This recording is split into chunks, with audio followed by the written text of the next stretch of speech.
Seperti yang sudah diprediksi oleh banyak analis teman-teman, sepertinya Amerika memulai masuk ke fase krisis ekonomi. Yuk kita lihat sama-sama. Halo teman-teman, ketemu lagi dengan saya Ronald. Hari ini aku sedikit membahas mengenai keadaan ekonomi di Amerika ya. Aku nggak tahu terlalu banyak jujur, karena berita-berita dalam bahasa Inggris dengan jargon-jargon finance itu aku jujur agak bingung gitu ya.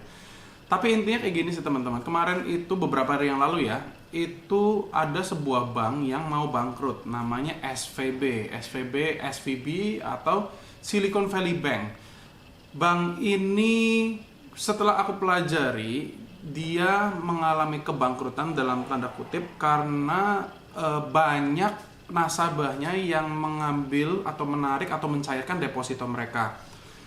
Tapi banknya sendiri tidak memiliki dana untuk diberikan kepada nasabah gitu ya. Jadi pencairan depositonya nyangkut gitu ya. Nah, kenapa ini bisa terjadi? Karena SVB tersebut, bank ini, dia menaruh atau menginvestasikan dana nasabah tersebut ke bond 10 tahun surat berharga yang surat berjangka 10 tahun gitu ya. Nah, sedangkan karena akhir-akhir ini kan kita mengalami kenaikan BI rate ya atau interest rate-nya di Amerika kan juga sudah naik, sehingga bond-bond yang lama itu yang sudah dari tahun kemarin itu mengalami penurunan harga teman-teman. Jadi yang tadinya katakanlah kita memasukkan uang 100 juta, sekarang itu sisa 97 juta atau sekian gitu ya.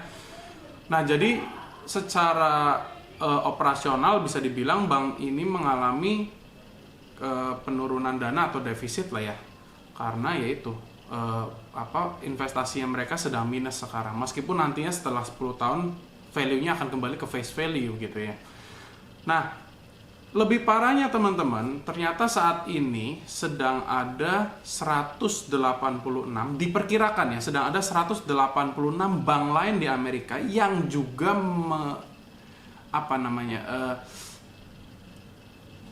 kemungkinan besar bakal bangkrut seperti SVB Bank ini, dan mereka butuh bantuan dana semuanya teman-teman. Nah, ini yang bisa kita sebut ada kemungkinan terjadi krisis ekonomi atau krisis moneter di Amerika. Apa dampaknya kepada harga emas? Dalam semua krisis, kemungkinan besar emas akan shine.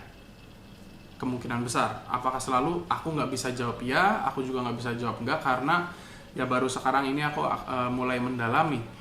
Nah, tapi intinya teman-teman, kalau kita melihat harga KIM terakhir itu berada di angka tertinggi 968.000.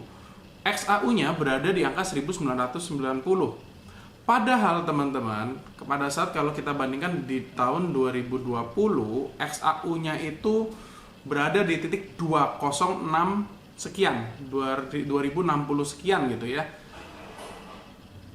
KIM-nya itu masih berada di harga 950-an. Seingatku terakhir tertinggi itu 956.000. Ini mau menunjukkan sama kalian bahwa harga KIM di Indonesia pun ada yang mengatur ya teman-teman.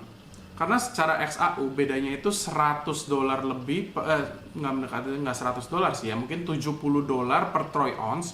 Tapi kok harga KIM-nya bisa lebih tinggi? Ya karena ada kurs dolarnya. Iya betul, ada kurs dolarnya. Tapi kurs dolar itu pun posisi sekarang dan posisi 2 tahun lalu itu kira-kira sama.